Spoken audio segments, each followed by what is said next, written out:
C'est que d'arriver à garder Kylian Mbappé, c'est un exploit monumental. Parce que tu peux mettre n'importe quel entraîneur aujourd'hui au PSG, si la direction ne change pas d'état d'esprit, ça ne changera pas. Et il y a une rumeur qui dit que tu as perdu ton brassard de capitaine à cause d'incidents extrasportifs. C'est vrai? C'est vrai. J'étais persuadé que tu allais me dire un tox. C'est vrai que j'ai fait une petite connerie au mois de septembre. Je ne me suis pas très bien comporté. On est inconscient. On a un groupe jeune, relativement inconscient. Quand Peggy part à Marseille, justement, c'est moi qui dois partir à Marseille à la base. Ah ouais? Ouais, je dois partir à Marseille à la base. Paris, j'hésite parce que c'est Paul. C'est Paul qui me contacte. Mais je pense que le directeur sportif, je pense qu'il n'a jamais fait la demande. C'est vrai? Parce que je pense qu'il voulait pas que je vienne, tout simplement. Salut tout le monde, c'est Colin. On est de retour pour un nouvel épisode de Call Interview. Cette fois-ci, vous me l'avez réclamé depuis des semaines. Donc j'ai travaillé pour l'avoir et ça y est, il est là.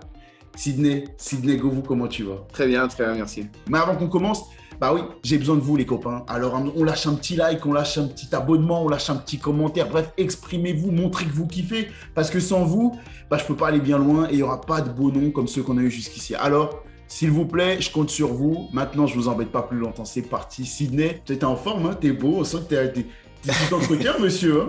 C'est les vacances. Il fait beau, on prend du bon temps. On travaille sur la piscine, sur l'extérieur, donc c'est parfait. Oh, c'est beau. Bon, je te prends un petit peu de temps de tes vacances. Je sais que c'est important les vacances, mais je te prends un petit peu de temps. Normalement, on va passer un petit moment sympa ensemble, mais quand même. Dans cette émission, tu m'as dit en off que tu la connaissais un peu. Donc déjà, je suis flatté. Et je le dis à l'antenne comme ça, je me la raconte un peu.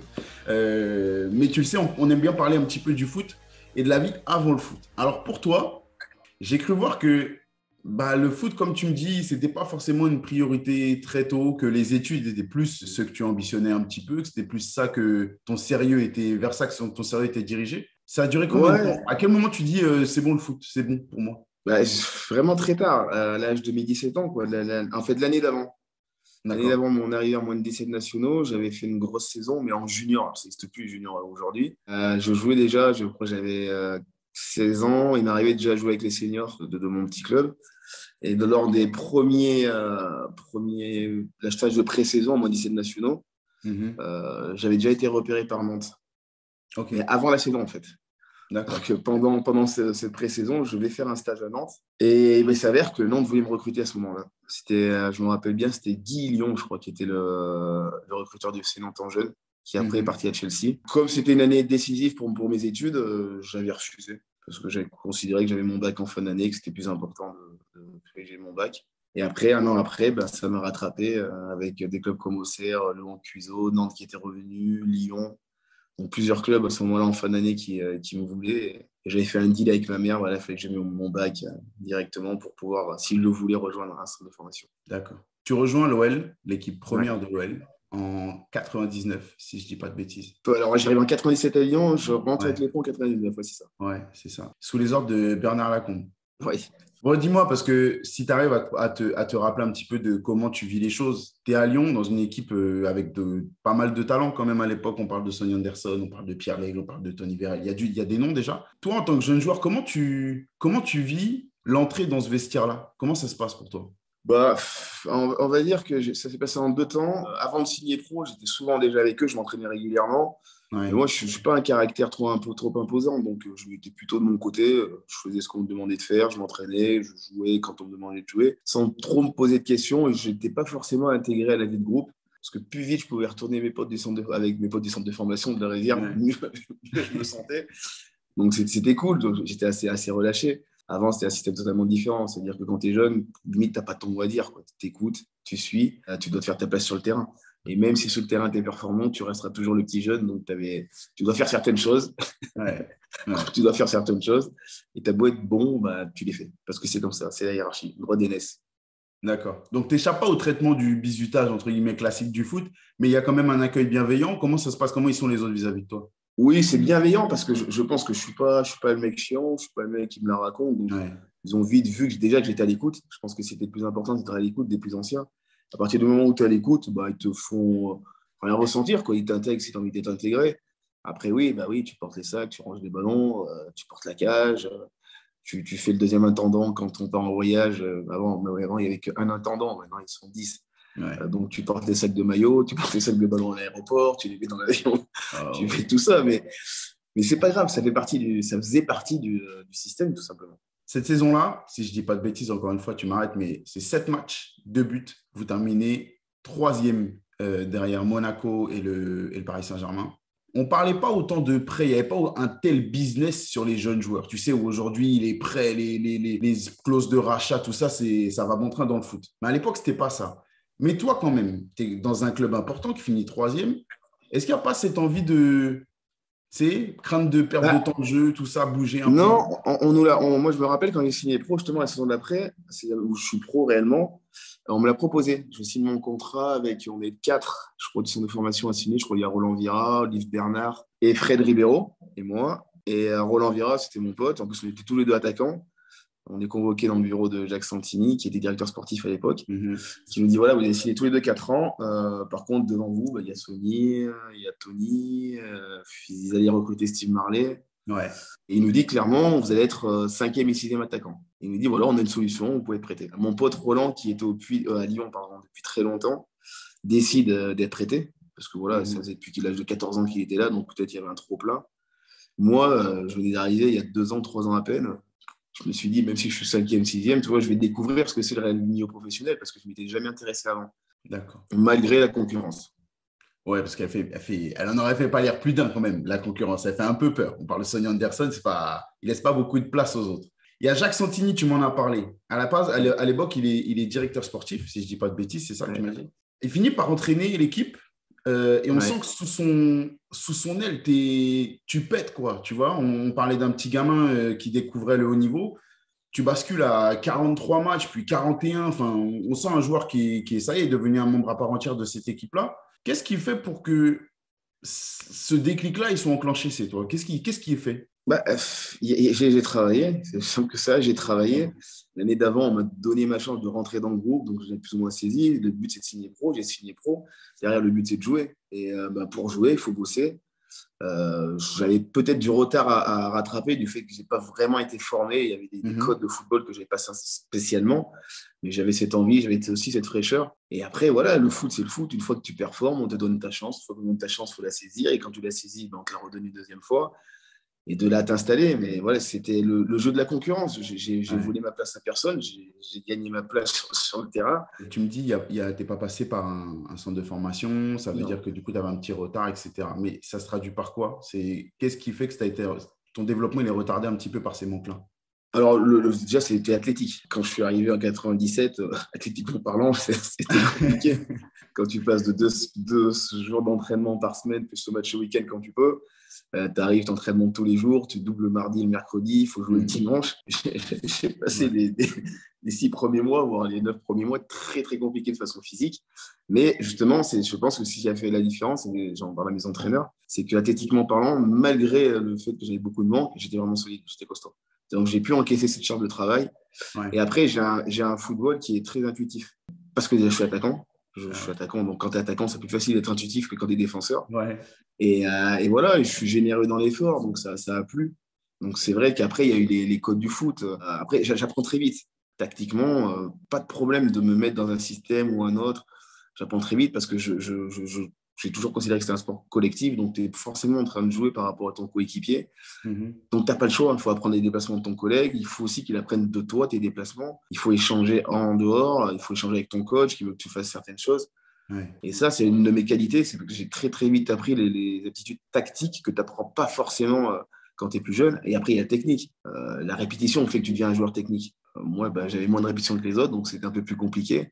Mais voilà, j'ai bossé. J'ai joué sur mes qualités en essayant de gommer certains de mes défauts. Et voilà, ça a plutôt bien marché. Ouais, ça s'est plutôt bien passé. La première année, vous faites 2e derrière Nantes. Et puis finalement, on connaît ce premier titre devant Lens, qui est avec un finish complètement dingue. Même si tu me dis, il n'y a pas eu ce centre de formation, on sent que tu franchis les étapes à une vitesse complètement dingue pour un jeune joueur. De par la concurrence, de par l'évolution du club aussi, qui devient très vite le roi de France pendant plusieurs années. C'est facile à gérer ça quand on est si jeune, d'être directement, on l'a dit, 3e, puis 2e, puis 1er pendant tout ça de temps. Tu n'as aucun problème à gérer cette pression, cette exposition-là? Bah, en fait, ce qui est bien dans mon cursus, c'est que j'ai progressé en même temps que le club, finalement. Le Ouais. club n'a pas gagné de titre, on gagne la Coupe de pas gagné de titre depuis très longtemps, pardon. On gagne la Coupe de la Ligue, derrière, on gagne le championnat, après ça s'enchaîne. Mhm. Et en même temps, le club, de la même manière, a progressé. Et le club que j'ai connu à mes débuts, ce que c'est arrivé quand j'ai fini ma carrière à Lyon, totalement différent. Donc la progression, elle est constante. J'arrive pas dans un club où c'est déjà le paradis, où tout est bien nickel. Non.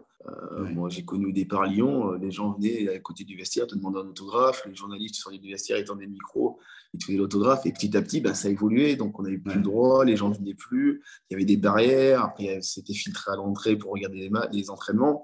Et moi, en fait, je l'ai vécu comme une évolution, autant moi que le club. Donc en Ouais. fait, on va dire qu'on évolue en même temps. Donc j'ai pas eu D'accord. ce choc. Bon, Jacques Santini, d'accord, il fait même le club avancer très vite vers le premier titre depuis longtemps. Mais toi, alors, il y a Paul Le Guen qui arrive derrière. Et Paul Le Guen, je te parle avec mes souvenirs d'amateurs de foot qui voyaient la domination lyonnaise en tant que fan du PSG à l'époque. J'ai toujours eu l'impression qu'il était plus dans presque que le groupe, il s'auto-gérait. Tu vois ce que je veux dire? Qu'il y avait une base qui était impressionnante avec des qualités, un groupe très complet, bien fait, que Jacques Santini avait fait un énorme boulot avant. Et lui, de l'extérieur, tu vas sûrement me dire le contraire, mais moi, de l'extérieur, j'avais l'impression qu'il avait un bon groupe qui s'autogérait un peu.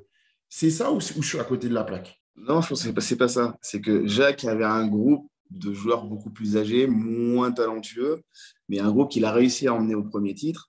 Derrière, Paul est arrivé et en fait, il a voulu créer un groupe qui lui ressemblait plus, déjà plus jeune, avec des joueurs un Ouais. peu plus qualitatifs, parce que quand tu gagnes à un moment donné, il faut mettre plus de qualité. C'est pas des joueurs avant avec moins de qualité, mais si, en fait, il y avait moins de qualité. C'était plus Mm. des combattants.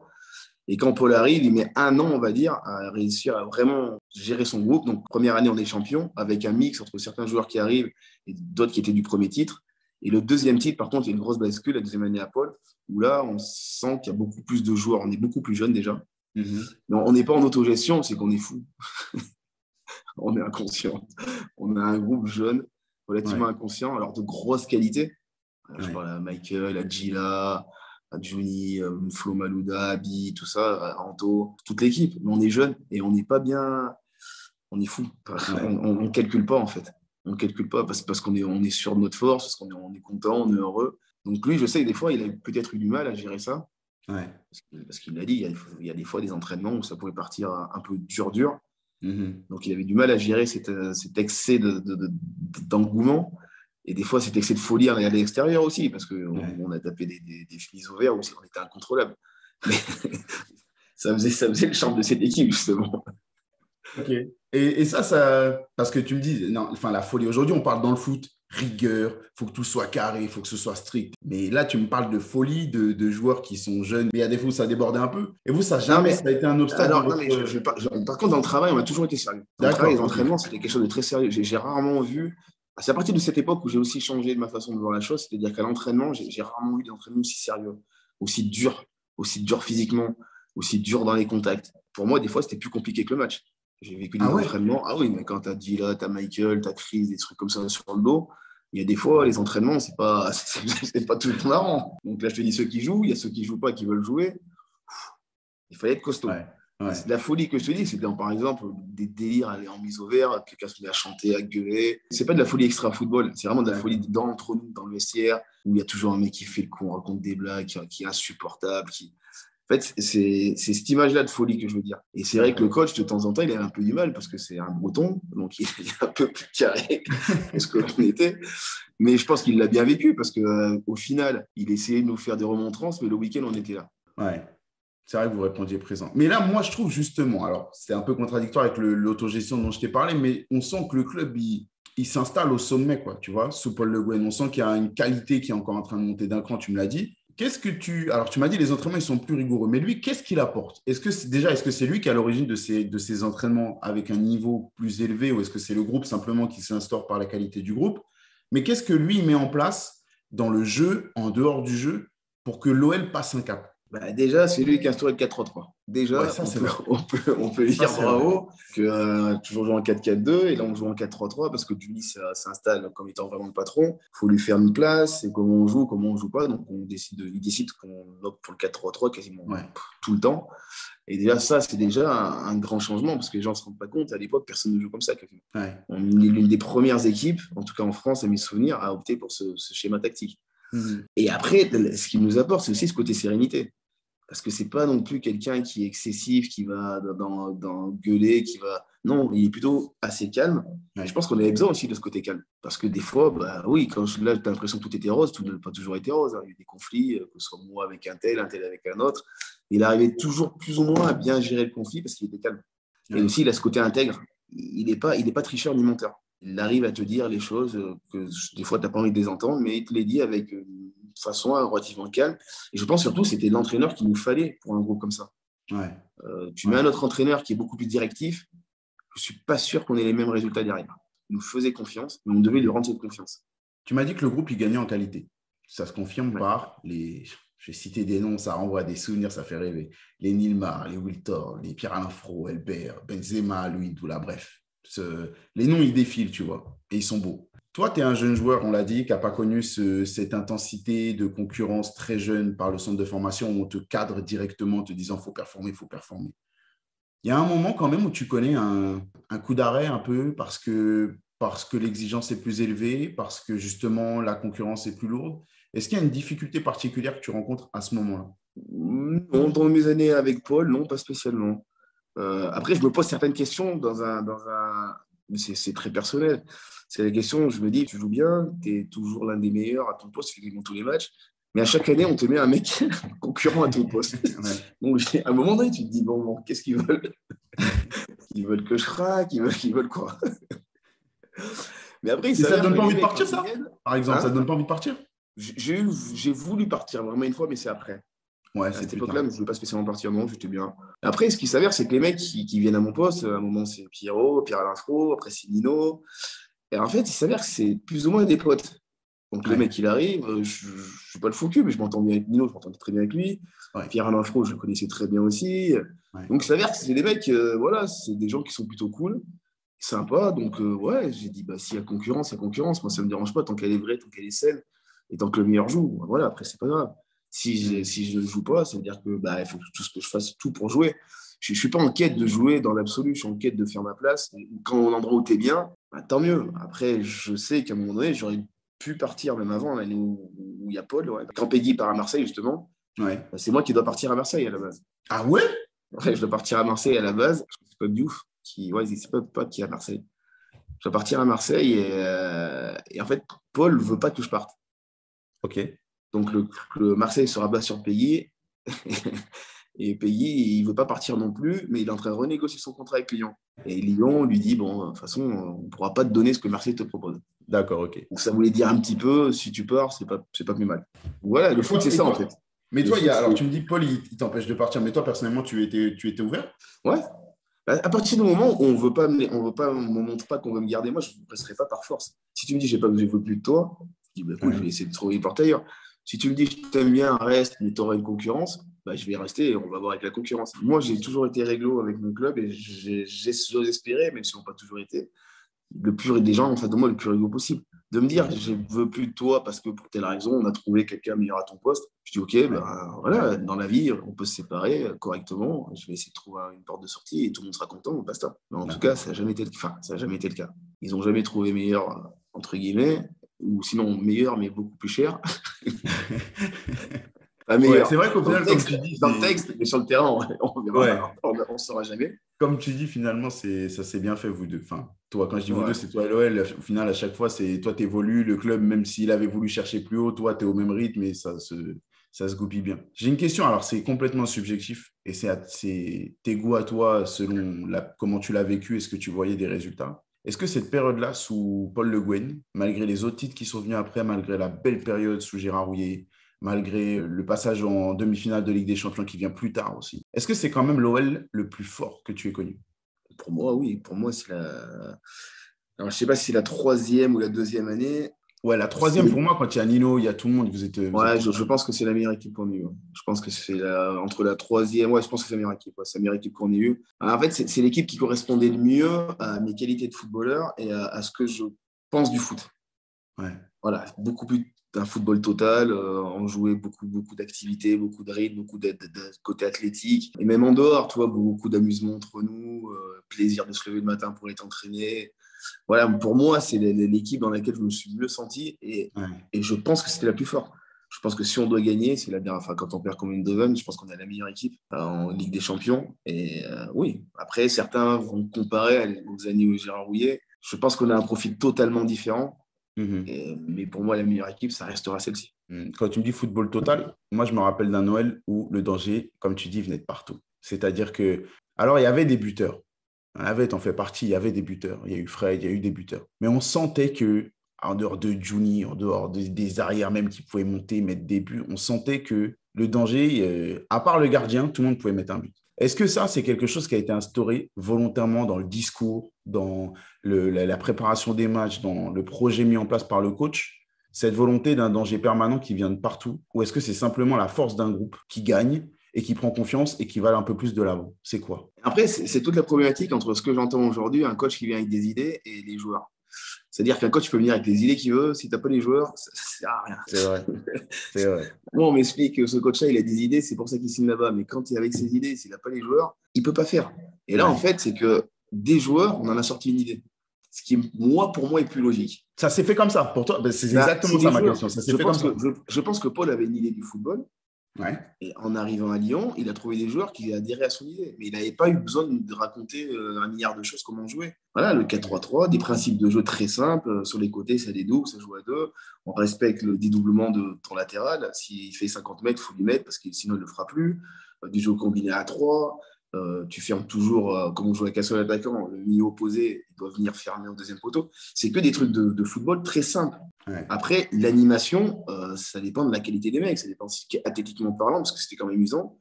Est-ce qu'on est capable de le faire? Et il s'avérait qu'il y avait un groupe jeune et qu'on était plus ou moins costaud athlétiquement, donc ça a bien matché. Et la transition en 4-3-3, vu que vous n'aviez jamais connu ça avant et que c'était peu répandu à l'époque, elle est dure, l'adaptation. Alors, c'est des principes de jeu simples, mais des fois, le plus simple, c'est le plus dur dans le foot. En fait, elle n'est pas dure. Ouais. Elle n'est pas dure parce que les joueurs qui composent ce 4-3-3, en fait, il a été fait pour Juni. Juni ne pouvait pas jouer spécialement sur un côté. Alors, en 4-4-2, il ne pouvait pas spécialement jouer les milieux défensifs avec deux.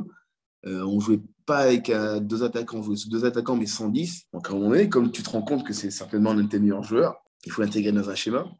Et le 4-3-3, c'était idéal pour lui. Parce que ça lui permettait d'être proche en même temps d'attaquant, il pouvoir défendre, être dans le cœur du jeu, mais pas tout le temps dos au jeu, parce que les dos au jeu, il n'y a rien de plus dur dans le football. Ouais, en fait, c'est plus compliqué. Donc, en fait, il était toujours soit trois quarts, soit projeté vers l'avant. Donc, il pouvait orienter, il pouvait être deuxième attaquant, il pouvait être un peu de partout. Donc, ça se complétait magnifiquement bien. Donc, c'est surtout adapté pour lui. J'ai eu Benoît Pedretti dans cette émission. Je ne sais pas si tu as vu l'épisode. Mais j'ai eu un petit peu. Ouais. Et ben, on a un passage sur l'OL où il parle un peu de comment il a vécu la chose. Il parle d'un groupe exceptionnel. Un groupe exceptionnel en qualité humaine, incroyable, et qu'il en garde un très bon souvenir. Mais il dit aussi, et ça va avec la question que je vais te poser, parce qu'en termes de qualité d'effectif, vous avez des postes doublés, voire triplés. Et on sent que la doublure, elle peut être titulaire dans n'importe quel club de France, tu vois. Et lui, il faisait partie de ces profils-là. Est-ce que tu as souvenir de moments un peu quand même compliqués à gérer pour ces mecs-là? Ces mecs un peu dans l'ombre, qui mériteraient d'être dans la meilleure équipe de France, mais qui n'y sont pas parce qu'il y a un mec qui est encore plus fort dans cette même meilleure équipe de France. Est-ce que ça a été compliqué pour eux à gérer ça et pour le groupe? Forcément, c'est compliqué. Toi, quand tu joues, tu t'en rends pas tout le temps compte parce que tu es toujours pris dans la compète, machin, etc. Mais quand tu discutes un peu, tu le vois aux entraînements, tu vois qu'un mec qui joue pas forcément de temps en temps, il a tendance à craquer un peu plus vite que les autres. Benoît, qui n'était pas quelqu'un de très méchant, on sentait des fois les entraînements, il mettait un peu plus le pied, ou voilà, il était plus expressif dans sa façon de réagir et d'agir. Mais c'est normal. C'est normal. C'est pour ça que c'est très dur de faire vivre un groupe en nombre comme ça. C'est pour ça que je me souviens très bien, le souhait de Paul Le Guen au départ, c'était d'avoir. Alors, on était encore à l'époque, on n'était que 16 sur le banc. 16 joueurs sur la feuille de match. J'ai connu cette époque. Donc, c'était d'avoir, il disait tout le temps, 13-14 joueurs, voilà, top niveau, et après, 2 autres qui met sur le banc, et après, des jeunes. Parce que Paul considérait qu'il ne pouvait pas gérer un groupe trop pléthorique. C'est sur ça qu'à la fin, c'était compliqué. Sur la fin, gérer 22 bonhommes qui sont quasiment de qualité égale à tous les postes, ça fait des nœuds de tête. Après, c'est un choix. C'est un choix de management. Je sais que Paul ne voulait pas trop, parce qu'après, derrière, tu as des mecs que tu peux laisser en route, parce que humainement, c'est compliqué d'expliquer pourquoi tu ne joues pas alors que tu es bon, expliquer pourquoi tu ne joues pas parce que tu ne peux pas changer à chaque match. Si un mec qui t'a donné satisfaction pendant 5 matchs, parce qu'il rate un match, tu vas le sortir. Moi, si je fais 4 bons matchs et que tu me sors quand j'arrête un, moi aussi, je vais être énervé. Ouais. Donc, tu vois, c'est du management. Et je pense qu'à cette époque-là, on est au début de changement du rôle de l'entraîneur. L'entraîneur avant Le entraîné, manager, ouais. maintenant il manage. Ouais. Ouais, je pense qu'à cette époque-là, on commence à être au début Je suis d'accord. du changement. Je suis d'accord. Bon, on va arriver au gros chapitre ouais, la partie qui fâche, c'est la partie Champions, évidemment. La partie Champions, elle est hyper particulière, mais il y a un parallèle qui, pour moi, se dessine un peu tout seul. C'est, même si le projet est différent, c'est le Paris Saint-Germain. Où, encore une fois, le projet il est différent. Je sens que je vais me faire taper sur les doigts en commentaire, mais c'est pas grave. Le projet il est différent, mais les limites rencontrées, elles sont comparables. Ce plafond de verre des quarts de finale, ces difficultés quand tu domines sur la scène nationale en France, j'entends bien en France, à passer ce cap européen. J'ai eu Chris qui m'a dit, pour moi, la raison, c'est que la qualité de la Ligue 1 n'était pas assez forte. On a dit la même chose du Paris Saint-Germain et tu l'as dû l'entendre parce que tu es toi-même sur les plateaux d'analyse du foot à l'heure actuelle. Toi, ton avis sur les limites que vous rencontrez face à Eindhoven, face à Milan, qui est particulièrement douloureux aussi, face à Rome et après en huitième de finale contre Manchester et Barcelone. Les limites, c'est quoi? Je ne suis pas tout à fait d'accord avec Chris. Je ne pense pas que ce soit la qualité de la Ligue 1 qui fait que tu ne passes pas au-dessus. Je pense que déjà, c'est un état d'esprit. Et je pense parce que la Ligue des Champions, à un moment donné, ça se joue un match aller-retour. Ce qui est complètement différent d'un championnat. Un championnat, tu peux te rattraper. Je pense que c'est l'habitude. C'est l'habitude d'un club, c'est l'habitude de joueurs, c'est l'habitude de jouer des grandes compétitions internationales. C'est une question d'habitude. Tu joues différemment lorsque tu joues un quart de finale, demi-finale, lorsque tu joues un championnat où tu sais que si tu perds, tu vas te rattraper. Quand tu perds le match aller ou tu fais match nul au match aller et que tu te déplaces au match retour, tu as beau avoir dans la confiance, eux, il faut te dire qu'en face, ils sont dans la même optique que toi, mais à l'inverse. C'est pas la qualité. Je pense que nous, quand on perd nos matchs, c'est pas un manque de qualité. Hein. Non. Parce qu'on voit, on perd contre Eindhoven, on perd au penalty, alors penalty sur une ligne marge juste avant. Ouais. C'est des circonstances à un moment donné qui font que tu n'as pas le truc qui peut basculer en toi dans le championnat sur 4-5 matchs. Ben, sur un, il ne bascule pas. Si on joue Eindhoven, on joue sur 4 matchs, on en gagne 3 peut-être. Ouais. Mais sur 2, on fait match nul et on perd au penalty au retour. Donc tu vois, c'est juste ça. Milan, de la même manière, on est qualifié jusqu'à la 85e, 80, je ne sais pas combien, et on prend un but casquette. Et je ne pense pas que ce soit une question de qualité. Parce que si c'est une vraie question de qualité, on se serait fait, entre guillemets, défoncer. On a fait plus que égal à égal. Je pense qu'aussi, en face, il faut se rendre compte qu'on tape de ce qui est dans le mieux au niveau européen. Quand tu arrives en quart, là, c'est vraiment en huitième. Je ne dis pas huitième, tu as un peu de chance au tirage. Tu arrives encore à trouver une équipe moyenne. Quand tu arrives en quart, c'est que c'est fini. Il n'y a que du lourd. Et en face, voilà, c'est du lourd. Alors oui, le lourd qui est en face de toi, c'est comme toi, tu es premier de ton championnat, c'est meilleur que ton second championnat. Certainement. Il y a de grandes chances. Ouais. Après, voilà, c'est juste ça. C'est que tu es premier, tu joues contre une équipe qui soit de ton niveau, soit légèrement supérieure. Et pour gagner, voilà, il faut avoir ce brin de réussite, il faut avoir peut-être cette expérience peut-être qui nous a manqué contre le PSV. Tu vois, quand le PSV, quand je revois les images du penalty, peut-être que si on est plus influent sur la scène européenne, si ça se passe 3 ans après, je suis persuadé que le mec il siffle. Ouais, c'est possible. 3 ans après, le mec siffle. Je suis sûr de moi. Quand tu joues contre Milan, les 5 dernières minutes, si on est un peu plus expérimenté, un peu moins joueur, un peu plus voilà, on a un mec, on dégage tous les ballons en tribune. C'est pas beau, mais voilà, on est danger le plus loin possible. Ça passe, ouais. Je pense qu'on a manqué justement ce côté expérience réelle de haut niveau de ce genre de compétition aller-retour. Bon, je suis ta logique. Qui se tient pour moi? Je suis ta logique. Parce que je n'ai pas de réponse. Hein. Je n'ai pas la réponse. Moi, chacun a son avis. Hein. Voilà, chacun a son avis. Donc, il n'y a pas de bonne ou mauvaise réponse. Mais si je suis ta logique, au fil des saisons, il y a quand même presque 10 ans, vous devez le franchir, ce cap-là. Les erreurs de gestion de fin de match où tu dégages en tribune, ce genre de choses, tu dois les gommer, entre guillemets. Ouais, vous avez un groupe qui reste uni, quasiment identique. Non, mais justement, c'est là où tu te trompes. C'est que les gens ne se rendent pas compte. Déjà, tu changes d'entraîneur, tu changes beaucoup de groupes. Alors, quand on perd à Milan, déjà, Michael n'est plus là. Ouais. Donc, il y a des changements, en fait. Mais en fait, les changements à Lyon, ce qui était intéressant, c'est qu'il y a eu beaucoup de changements. Mais on ne s'en rend pas compte. 2 ans après, avec Alain Pierrat. Non, c'est qui demi-finale, je vais oublier. La demi-finale de Ligue des Champions. Encore plus loin. C'est avec Puel. Oui, c'est avec Claude Puel. Donc, tu vois, bizarrement, on arrive en demi-finale avec une équipe. Au moins, on est beaucoup moins fort que les autres. Hein. Et en niveau d'expérience, finalement, on est moins expérimenté. Ouais. Tu vois, comme quoi, c'est bizarre le football. C'est que je te parle d'expérience, mais au final, on a changé. Si tu arrives à garder le groupe pendant 4-5 ans, le groupe qu'on avait avec Paul sur le garde encore 1 ou 2 ans, je pense que c'est possible qu'on aille plus loin. Mais bon, après, il y a les envies des uns et des autres. Quand tu as Chelsea qui t'appelle, quand tu as Ouais, bah, Barcelone, bien quand tu sûr. as Madrid, Bien tu as envie sûr. de passer un palier. Donc, c'est Bien aussi sûr. logique. Dans justement cette demi-finale, est-ce que ça gâche la fête que ce soit Bordeaux? Non, il n'y a pas de raison pour ça. Ça la gâche. D'une part, parce que Bordeaux était une super équipe. Et il n'y a pas de secret. Quand tu arrives à ce niveau-là, t'es bon. Ouais. S'il y avait deux clubs français à ce niveau-là, à cette époque-là, c'est qu'il y avait deux clubs français de haut niveau. Tout simplement, il faut arrêter de penser que les autres sont toujours meilleurs. Si tu arrives à ce niveau-là, c'est que t'es bon. Je mets entre parenthèses et huitième. Voilà, peu de chance Oui, au oui. tirage, ça passe. Ouais. Après, l'écart, il n'y a pas de secret. C'est les 8 équipes qui sont là, c'est les meilleurs. Je viens de faire quelque chose que je déteste, et c'est bien que tu me reprennes le volet. Je viens justement de rentrer dans le truc de la presse un petit peu, tu sais. Ça critique les clubs français parce que ça va jamais en haut, et quand ça va en haut, ça critique le club français parce qu'il a battu un autre club français. Ouais, ouais. Donc, je viens de faire exactement ce que je déteste, et c'est bien que tu m'aies repris de volet en parlant d'avis. Et info ou intox, donc c'est toi qui vas me dire. Quand j'ai parlé avec Chris du Capitana Ouais. à Lyon, il m'a expliqué qu'à sa grande surprise, les anciens, dont tu faisais partie, avaient notamment milité pour que ce soit lui le capitaine. Et que lui, il avait été, bref, il était un peu tombé des nues en disant non, les gars, vous avez une histoire un peu plus importante que moi avec le club et tout, c'est vous les anciens, machin. Est-ce que toi, parce que tu as été capitaine quand lui, il a été absent, et il y a une rumeur, et là, je suis allé voir auprès des supporters de l'OL, qui dit que tu as perdu ton brassard de capitaine à cause d'incidents extrasportifs. Ouais. Info ou intox? C'est vrai.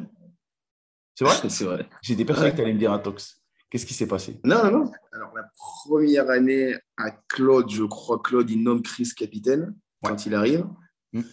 Parce que quand Claude arrive, on lui dépeint l'image du groupe, de moi, de ma personnalité, comme quoi, voilà, basta. Et au bout d'un an, il se rend compte de certaines choses. Donc, du coup, il me remet capitaine l'année d'après. Ouais. Et c'est vrai que j'ai fait une petite connerie au mois de septembre. Je ne me suis pas très, très bien comporté. Donc, il décide de m'enlever le brassard. Il le donne à Chris. Parce que Chris n'est pas au courant de tout, je pense. Et quelques mois plus tard, je pense que c'est un match à Monaco, il veut me redonner le brassard. Par contre, moi, je refuse. Pourquoi? Parce que je n'avais pas aimé comment il l'avait enlevé. Ouais. Et parce que je ne suis pas une girouette. Donc, à partir du moment où tu penses que je ne corresponds pas à l'image du groupe, c'est pas grave. Moi, ça ne m'empêchera pas de jouer. Donc, Aujourd'hui, avec le recul, tu te dis que si tu es à sa place, tu fais la même chose ou pas? Tu t'enlèves le capitana? possible. Ouais. Possible. Mais c'est dur de vraiment le dire. Je ne suis pas à cette place-là. Est-ce que j'enlève pas? Je ne sais pas. Est-ce qu'on lui a dit aussi au-dessus qu'il faut lui enlever parce qu'il a déconné, il ne mérite pas? Je ne suis pas à sa place. Donc, je ne peux pas savoir ce qu'il a entendu, ce qu'on lui a dit, ce qu'on ne lui a pas dit. D'accord. Est-ce que je l'enlève? C'est possible. Est-ce que j'en parle différemment et je lui dis que c'est une sanction? C'est possible. Mais par contre, il y a une chose qui est claire et nette dans mon état d'esprit. Si tu considères que j'ai fauté et que tu m'enlèves le capitana, pourquoi pas? Ne me fais pas jouer derrière. Ah Alors, ouais, d'accord. ouais, D'accord. c'est pour ça qu'il y a un sentiment, pour moi, dit que c'était pas logique. Que je fasse une connerie, que tu me dises, voilà, je t'enlève le brassard de capitaine. Tu sais, je suis un grand garçon, j'assume ce que je fais, je vais te dire oui, il n'y a pas de souci. Et quand le match, il me l'enlève un vendredi soir, on joue le samedi. Et le samedi, je joue titulaire. Tu vois, Ouais, je trouve qu'il n'y a pas un accord total avec la décision qu'il prend. Et c'est à partir de d'accord. là, je me suis dit, non, tu m'enlèves, tu me fais jouer, c'est-à-dire que tu me prends pour un. Mais je l'ai accepté. Ouais. Je lui ai dit, je ferai le taf, je ferai ce que je sais faire, voilà, je ferai mon boulot, c'est pas grave, j'irai voir les mecs. Quand ça ira mal, j'irai quand même voir les mecs, je discuterai et tout. Par contre, je peux avoir affaire à vous, je peux discuter, mais je cesserai de faire le lien à l'intérieur du groupe, il n'y a pas de souci. Et un Tu jour, il dis, a voulu me le redonner. Ouais. Et ce jour-là, je pense qu'il ne s'y attendait pas. Parce qu'il me l'a dit tout doucement dans le vestiaire avant le match. Donc, il avait quand même un doute de ma réaction. Et je ne mens pas parce que vous pouvez demander si un jour tu as Rémi Garcout, il peut te le dire, il est à côté de moi. Et il me dit arrête, t'es fou, quoi, allez, dis arrête, allez, prends-le. Je dis non, je dis Rémi, non. Je dis non, il me l'a enlevé, il avait ses raisons, j'ai mes raisons pour ne pas le revoir. Voilà. Tes relations avec lui, elles sont pas bonnes?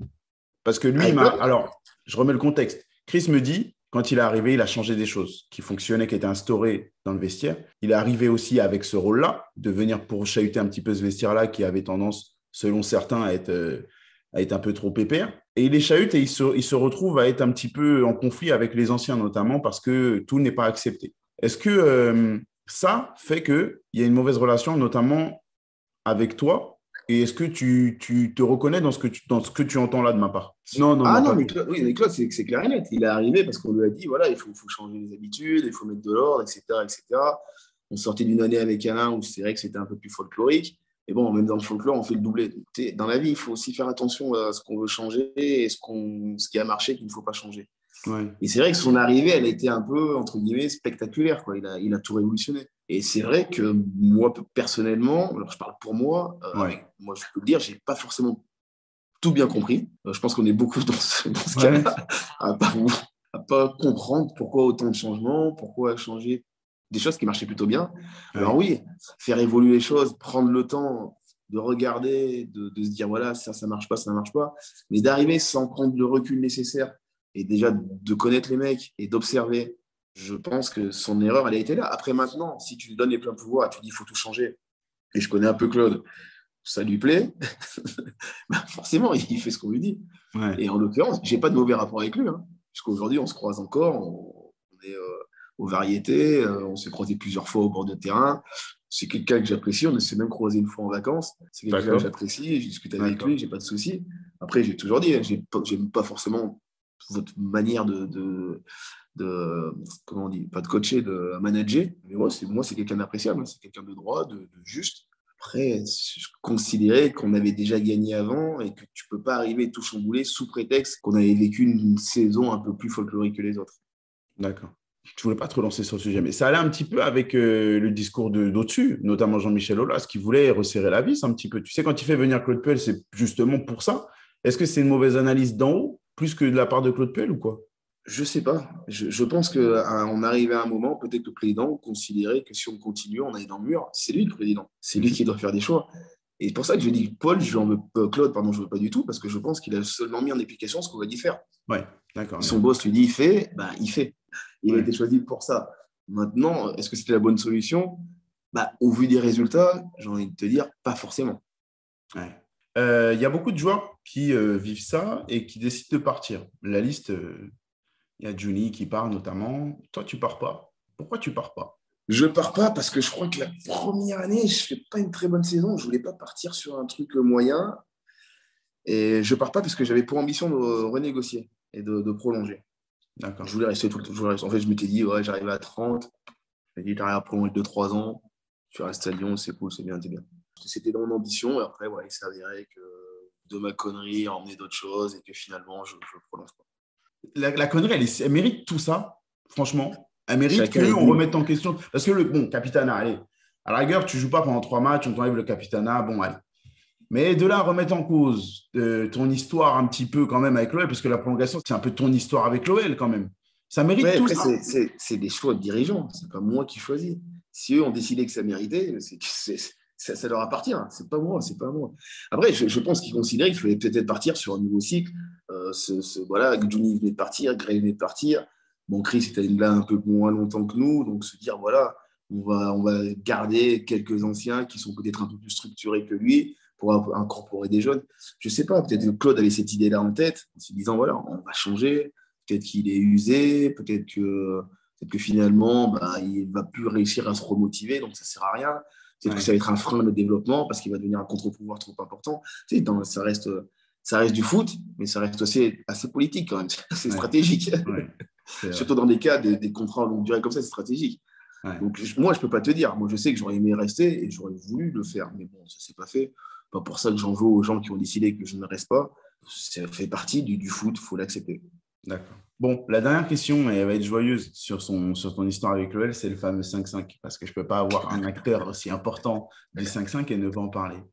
De l'extérieur, c'est mémorable, on en parle encore aujourd'hui. Et quand on remet la vidéo avec la voix de Marc Botton, avec les cris, avec la folie de Gerland, avec tout ça, tout le contexte, ça met les frissons. Est-ce que c'est le match le plus marquant de ta carrière?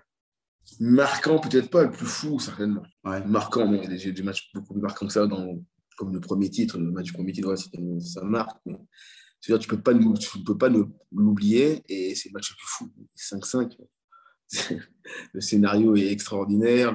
En fait, c'est fou à la fois parce que même à la fin du match, je me rappelle, moi je pote avec ma malade, avec Souvé, on se regarde, on se dit, c'est quoi ce match de malade?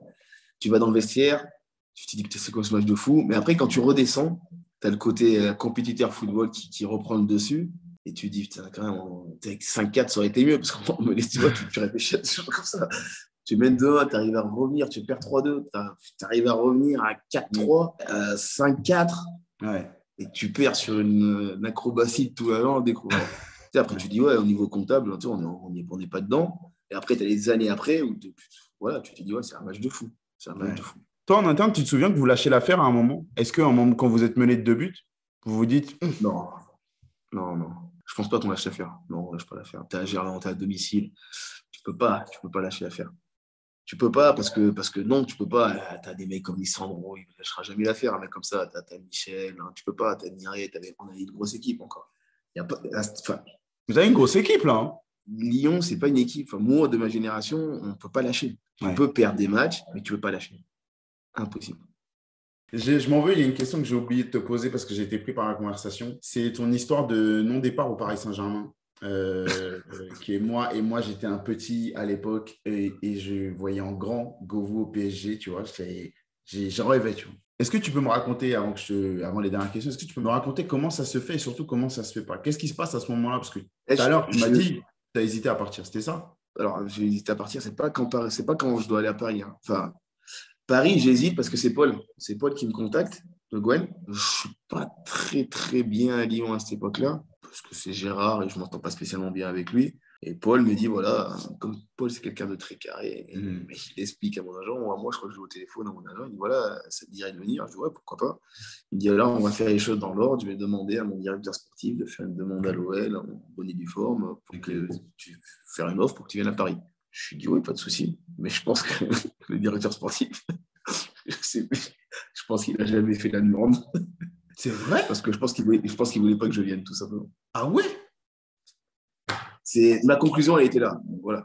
Parce que quoi? Mais toi, tu n'as jamais eu de signe de la part de l'OL te disant le Paris Saint-Germain veut te faire venir? Non.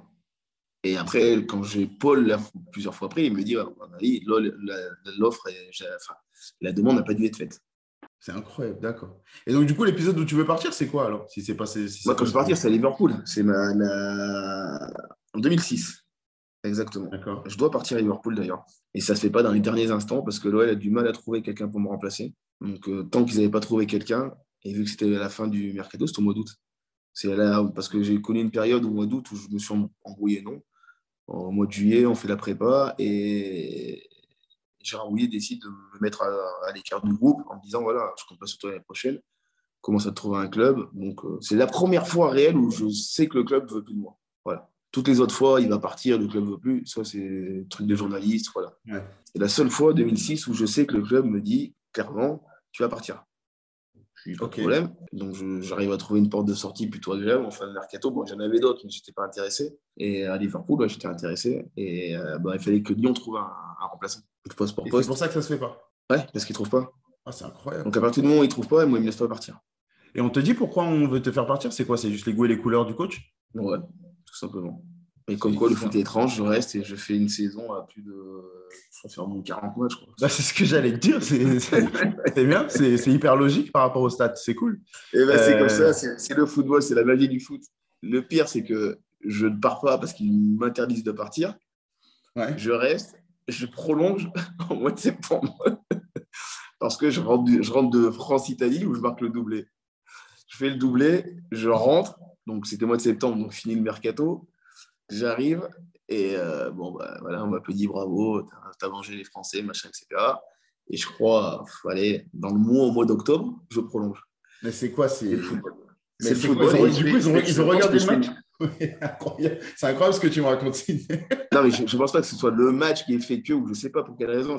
Peut-être qu'il me restait 1 an ou 2 ans de contrat et qu'ils ne voulaient pas au début. Finalement, ils ont dit pourquoi pas. Mais ce qui est incroyable, ce n'est pas de prolonger qui est incroyable à la rigueur. C'est que je dois faire une saison à 40. Quoi. Tu fais une saison à plus de 40 matchs. Donc, tu te dis, c'est bizarre. C'est très bizarre. C'est très bizarre. Bref, on va parler de notre sujet épineux. Il y a l'équipe de France. Alors, il y a plusieurs choses en équipe de France. Je te tiens, je ne vais pas te lâcher, Sydney. Déjà, l'équipe de France, quand je pense à la carrière que tu as eue, à ce que tu représentes dans le foot français, à ce que tu représentes dans la domination de l'OL sur le foot français, est-ce que tu as un sentiment de ça aurait pu être mieux? Ça peut toujours être mieux. Ouais. Mais après, c'est une question de génération. Ouais, c'est vrai. C'est juste une question de génération. Enfin, moi, je débute c'est en Tunisie. T'as encore Manu Petit, t'as Lisa, t'as Marcel, t'as Zizou. Je crois Yuri avait arrêté, pardon. T'as Titi, t'as Bati et Trezeguet. T'as Nino, Wiltord encore. Bah, j'arrive le petit jeune et les mecs sont pas encore cramés, tu vois. Ouais. Donc, Ouais. forcément, dans l'équipe de France, c'est souvent comme ça. C'est une question de génération. Soit tu arrives dans une génération où toi, tu es un joueur jeune et tu exploses tout, un peu comme l'a fait Franck Ribéry quand il arrive, il explose tout. Donc, il n'y a pas de souci, Franck, il est là. Mais soit tu arrives dans une génération qui est bien en place, champion d'Europe, champion du monde, champion d'Europe. Alors, certes, il rate la Coupe du Monde en Corée. Voilà, il la rate, mais c'est encore la même génération qui continue derrière. Quand tu arrives, c'est pas ce qu'il y a de plus simple. Hein. Ouais. Donc, tu essaies de te faire une place. Donc, bah, tu grattes des petits bouts de match. Par-ci, là, bon, de temps en temps, tu es convoqué un peu moins, la fois d'après, quand tu es moins performant. Donc, non, j'ai pas de regrets. Parce que de la même manière, quand je regarde mon effort en équipe de France, quand je vois la Coupe du Monde 2006, il y a encore Trezeguet, il y a encore Thierry Henry. Bon, Nico n'est pas là parce qu'il ne veut pas. Tu as Wiltord, tu as Petit Wissa. Au milieu, tu as Maquet, tu n'as pas de Vieira. Ouais, je suis le plus jeune de cette génération, en quelque sorte. Ouais. Et t'as Francky qui arrive et qui casse tout. Ouais. En même temps, c'est vrai qu'indirectement, t'en souffres un peu, ça, quand même, de lui qui arrive et qui casse tout, parce que... c'est quasiment mon poste. Bah oui, donc, il prend les minutes que tu aurais dû prendre, quoi, en fait, entre guillemets. J'irai pas jusque-là, mais voilà, peut-être que s'il avait été un peu plus tard, j'aurais peut-être un peu plus de temps. Mais c'est le foot. Il y a des mecs qui arrivent, ils cassent tout, ils méritaient largement de jouer. Il n'y a pas de souci avec ça, j'ai pas de problème avec ça. Et c'est pour ça, le regret, tu peux l'avoir quand en équipe nationale, si de ta génération, il y a de la place. Quand il n'y a pas de place, déjà, je suis content d'avoir fait ce que j'ai fait parce que pour moi, il y avait très peu de place. Et j'ai quand même réussi à me faire une place. Alors certes, pas en tant que titulaire, mais j'ai quand même réussi à me faire une place et j'ai fait quand même des matchs en tant que titulaire, j'ai marqué quelques buts. Oui, donc, voilà, c'est 10 buts, c'est bien 10 buts. Je faisais partie d'une certaine rotation où voilà, quand il y en avait un qui n'était pas là, je savais que c'était moi qui allais jouer. Est-ce que si tu fais la même carrière, mais que au lieu d'être à l'OL, tu es à Arsenal, ou tu es à Chelsea, ou tu es à... qui sont objectivement, au moment où tu es à l'OL et dans la période dont on a parlé là, Paul Le Guen, etc., c'est au même niveau que ces clubs-là. Ouais, mais c'est pour ça que je pense que ça ne change pas. Tu ne penses pas qu'en termes d'aura, en termes d'image à travers l'Europe, ça peut changer dans les minutes qu'on t'accorde ou pas en équipe de France? Non, en équipe de France, ça ne change pas. Non, parce qu'on n'est pas dans je pense que les sélectionneurs que j'ai eus ne sont pas forcément dans la même optique que Didier Deschamps. Et en même temps, Didier Deschamps n'a jamais eu, depuis qu'il entraîne, une équipe française, mise à part le PSG, où il n'y a que 2 ou 3 Français réellement qui jouent. Et d'ailleurs, les 2-3 sont sélectionnés en équipe de France à chaque fois. Qui domine autant, qui a aussi une grosse présence en Europe. Quand Didier Deschamps dit qu'il aime que ses joueurs fassent la Coupe d'Europe, s'il y avait eu Lyon à l'époque de Didier Deschamps, peut-être qu'il y aurait plus de Lyonnais, parce qu'au final, on a tout le temps fait la Ligue des Champions, souvent sorti des poules, des quarts de finale. Donc non, c'est une question de niveau. Je pense que nous, on était au niveau peut-être en deçà de ces équipes, mais que tu sois là-bas ou à Lyon à ma période, ça n'aura rien changé. Je ne suis pas sûr que ça change grand-chose. Non, je ne pense pas que ça change. Ok. Alors, brièvement, parce que j'ai eu Bakary Sagna qui m'en a parlé avec une clarté, une précision qui fait que je n'ai plus trop de questions sur le sujet. Mais est-ce que toi, quand tu rentres de Nice-Na, déjà, dans quel état d'esprit tu rentres de Nice-Na en 2010? Voilà, j'ai plus envie de parler de foot, de partir en vacances et de me faire tout petit à l'autre bout du monde. D'accord. Donc, tu es dégoûté un peu du foot? Ouais, je suis dégoûté de l'ampleur que ça prend. Je suis dégoûté qu'on ait été nul. Qu'on soit fait sortir comme ça déjà sur le terrain. Je suis dégoûté, c'est pas sur le terrain. L'extra sportif, je suis dégoûté, mais je ne suis pas encore réellement impacté par ce qui va suivre, en fait. C'est après que c'est dur. Ouais. Sur le moment où tu rentres, tu n'as qu'une envie, tu as perdu, tu as été nul, tu sais que tu as fait de la merde en dehors et sur le terrain. Je vais partir en vacances, basta. D'accord. Au contact de tes proches, tu prends l'ampleur de ce qui se passe, de ce qui s'est passé au niveau français, purement franco-français ou pas? Non, pas spécialement. Alors, ouais, mes potes un petit peu, mais tu vois, j'arrive vite à couper. Je suis parti en vacances directement derrière. Ouais. Donc, tu coupes de tout, la télé, tu regardes pas trop, tu vas à l'étranger. Je me rends pas trop compte. Sur le coup, je sais pas trop. Parce que tu vois, je regarde pas toutes les émissions, tout le machin. Bon, il y en a moins qu'aujourd'hui, heureusement, parce que sinon, ce serait catastrophique. Oh, ouais.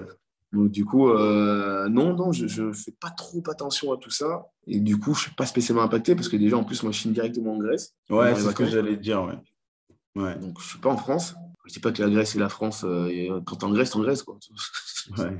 De par la langue, de par l'écriture, c'est très compliqué. Alors, j'avais la télé française, mais tu es directement mis dans un autre pays, un autre climat, une autre ambiance.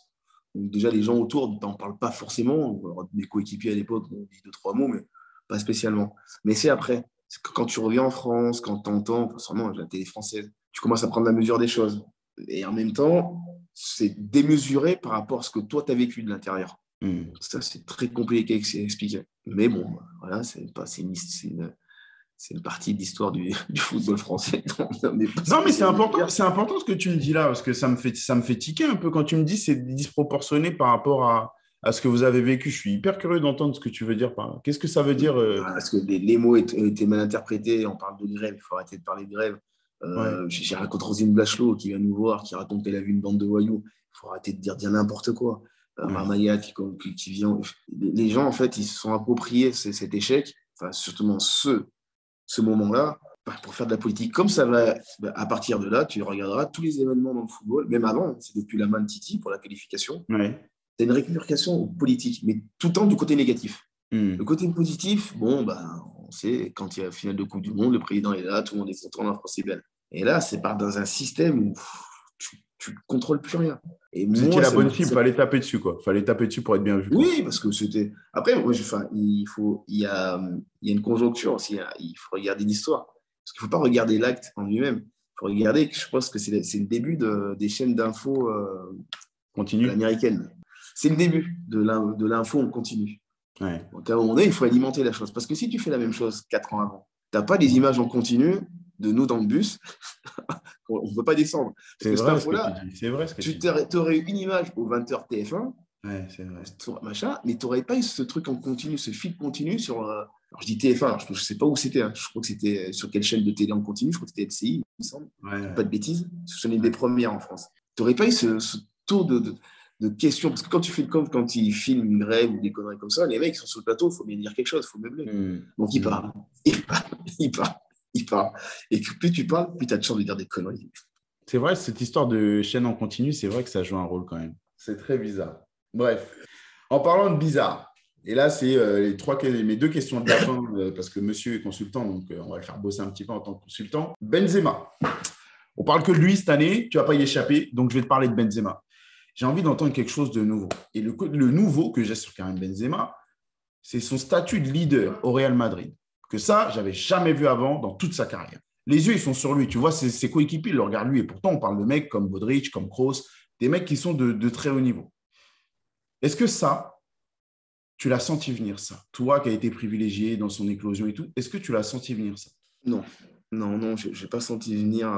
C'est des choses qu'il y a certains joueurs, tu le vois très rapidement, qui ont l'âme de leader. Tu sens que le mec, voilà, il va se détacher, il va devenir un leader. Peut-être pas de capitaine, tu vois, c'est le mec sur le terrain. Tu le suis les yeux parce qu'il entraîne tout le monde.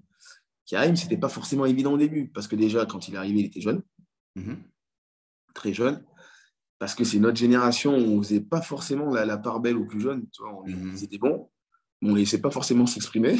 On disait, voilà, toi, tu es jeune, joue et tais-toi. C'était souvent comme ça. Oui, toi, tu es jeune, tu joues et tu te tais. Voilà. Joue bien et laisse-nous le reste quand même. C'est une progression. J'aime beaucoup ce genre de progression.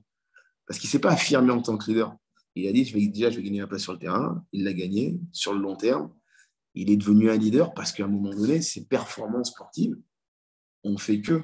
Et après, quand tu vois tes coéquipiers qui te suivent, eh ben, tu endosses le costume de leader. Parce qu'en fait, au moment où tu te dis, tout le monde me demande d'après moi, tout le monde me fait ça fait tant d'années que je suis là, je fais ci, je fais là, les mecs qui sont toujours à me demander, Karim, on fait comment? Sur le terrain, les mecs qui sont en train de m'expliquer, moi je suis en train de. Naturellement, tu deviens leader.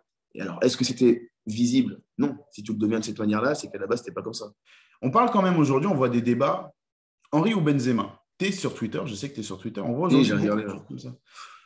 C'est ce qu'il fallait à Benzema pour être comparé à ces mecs-là. C'est ce statut de leader qui fait qu'aujourd'hui, on ose sans souci le mettre au niveau de Thierry Henry. Je ne dis pas qu'il le mérite pas, mais c'était important, ça. Il y a ça joue. Forcément, ça joue. Mais en fait, ce qui joue le plus, si on doit différer, c'est la carrière en équipe de France. Qui arrive sur le fait de son longue absence en équipe de France. Ouais. C'est pour ça que c'est compliqué à le comparer à Thierry. Mais après, c'est vrai que son attitude de leader sur un terrain, oui, tu peux le comparer, même si c'est pas que ça. Tu peux aussi juger la qualité purement du footballeur. Ouais. Est-ce que les comparer? Oui, je pense qu'on peut les comparer en qualité de footballeur, on peut les comparer. Maintenant, savoir qui est au-dessus de l'autre, forcément, vous le mettez aujourd'hui, les gens vont dire Karim. Parce que dans le temps, c'est celui qui est le plus près. On oublie facilement ceux qui sont avant. Sauf Zizou. Voilà. On met Zizou entre parenthèses. Lui, il est mis de côté. On ne peut pas le comparer. Et voilà, aujourd'hui, vous comparez un joueur actuel avec un même joueur du même poste de l'année, voilà, de la génération 98, les 3/4 des gens vont vous dire c'est le joueur actuel. C'est pour ça que les comparaisons entre générations, pour moi, elles sont quasi infaisables. C'est vrai. Mais ça fait parler, ça fait mettre des machins sur Twitter, mais dans l'absolu, on ne peut pas comparer deux générations. Ouais. Enfin, c'est même pas plus de deux générations, tu ne peux pas comparer. Ce qui est bien, c'est qu'aujourd'hui, on peut acter qu'il est rentré dans ce cercle-là. Des plus grands joueurs français de tous les temps, il est rentré dans ce cercle-là. Ah non, qu'il fasse partie des plus grands, oui. Qu'il soit meilleur, moins bon au-dessus que Thierry Henry. C'est les goûts et les couleurs. Ça. C'est impossible. La dernière question que j'ai pour toi sur l'actualité, elle concerne Christophe Galtier. Alors, à l'heure où on parle, soyez prudents les gens, à l'heure où je parle avec Sydney, rien n'est acté. Ça sent très bon, mais ce n'est pas acté. Toi, tu l'as connu en 2008. On entend tout, notamment qu'il n'a pas la trempe pour aller au Paris Saint-Germain gérer des Mbappé, des Neymar, des Messi. Toi, ton avis sur ce mariage-là, c'est quoi? Déjà, il y a deux choses. Il y a le respect qu'on doit avoir pour les coachs français. Quel entraîneur, soi-disant costaud, calibré, a eu Paris pour gérer les stars? Connaissait les stars avant de venir à Paris. Mis à part Ancelotti. Ouais, c'est ce que j'allais dire. Ouais, mis à part réellement Ancelotti, les autres, je suis désolé. Même, tu vas me dire Pochettino, ça faisait longtemps qu'il était à Tottenham, c'est pas le même délire, c'est pas tout à fait pareil.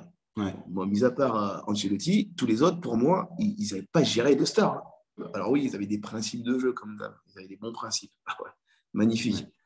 Et ils n'avaient pas géré de stars quand ils arrivent au PSG. Et pourtant, les gens, Emery va venir, c'est magnifique, Tourelle, ça va être le meilleur, parce que machin. Je ne dis pas que c'est des mauvais entraîneurs, loin de là. Je dis qu'en fait, il y a deux façons de voir la chose. Soit tu veux prendre un entraîneur qui est capable d'entraîner. Et je pense que Christophe Galtier est un bon technicien. Certainement l'un des meilleurs Français. Moi, ce que j'ai envie de savoir, c'est est-ce que le Paris Saint-Germain, le club, est capable de laisser Christophe Galtier entraîner comme il le souhaite, avec Luis Campos. Parce que je pense que ce qui est important dans cette arrivée, c'est Campos et Galtier. Il ne faut pas dissocier les deux. Pour moi, c'est les deux qui vont réussir. Ce n'est pas que Galtier qui va arriver pour gérer Messi ou Mbappé et compagnie. C'est Campos, Galtier qui vont devoir gérer le vestiaire. Mais est-ce que ce binôme-là aura la possibilité de faire ce qu'il veut? Parce que tu peux mettre n'importe quel entraîneur aujourd'hui au PSG. Si la direction ne change pas d'état d'esprit, ça ne changera pas. Tu peux mettre n'importe qui, ça ne changera pas. Et le discours de Nasser, c'est-à-dire le dernier discours de Nasser qui est sorti dans le Parisien, notamment Marca et autres, qui dit que le PSG a changé, le PSG doit changer, va changer. Tu y crois? 2019, il a dit la même chose. Je savais que tu allais me répondre. Oui. Pas mot pour mot, mais c'était à peu près pareil. Ouais. Alors, j'ose espérer qu'ils vont changer. J'espère qu'ils vont changer, mais quand ça dure aussi longtemps et que pendant autant de temps, après, mais quand tu te penses supérieur aux gens, tu es persuadé de tenir la vérité, tu ne vas pas changer. Mais aujourd'hui, peut-être, j'ose espérer pour eux déjà, et même pour le football français, j'aimerais bien voir Paris gagner la Coupe d'Europe, quoi. Mais ça a l'air quand même d'être ce que prône Kylian Mbappé. Il a l'air d'avoir envie, lui, d'une équipe travailleuse, d'une équipe un peu moins bling-bling, et ça a l'air, encore une fois, je prends des pincettes, ça a l'air de ce qui a été acté pendant les négociations, que l'équipe et le projet allaient changer un peu. Toi, c'est ce que tu vois aussi ou pas? C'est peut-être la seule chose qui me dit qu'ils peuvent changer, c'est que d'arriver à garder Kylian Mbappé, c'est un exploit monumental. C'est énorme. Franchement, on peut les critiquer, mais d'arriver à le refaire signer, c'est extraordinaire. Donc, j'espère qu'ils vont l'écouter. Alors, je ne sais pas ce qu'il a demandé. Alors, je pense qu'il n'est pas bête. Hein. Il restera joueur. Mais peut-être quand on parle d'exigence, il a peut-être demandé est-ce que le club soit un peu plus sérieux, entre guillemets, dans la gestion des à côté football, ou même des entraînements, etc. J'espère qu'ils l'ont écouté. J'espère qu'ils vont mettre en application. C'est peut-être ce qui me fait dire que c'est jouable. Mais je vais bien dire. Bon, Sydney, merci. De rien. Plaisir. Merci beaucoup. Je t'ai pris beaucoup de temps. Je t'avais dit 1h15. Ah, ça va. Mais c'est gentil. Je te laisse. De rien. Merci pour tout. Prends soin de toi. On te retrouve très bientôt, je suppose, pour la reprise. Ouais, prochainement. Canal+, toujours. Ça marche. Mois d'août. Je ne sais pas encore sur quoi exactement, mais je serai présent. Bon, bah cool. On te retrouve vite les autres. Merci d'avoir encore suivi un épisode de Call Interview. On se retrouve très vite avec d'autres invités, d'autres anecdotes de fou. Parce que c'est comme ça qu'on kiffe le foot ensemble. Allez, ciao.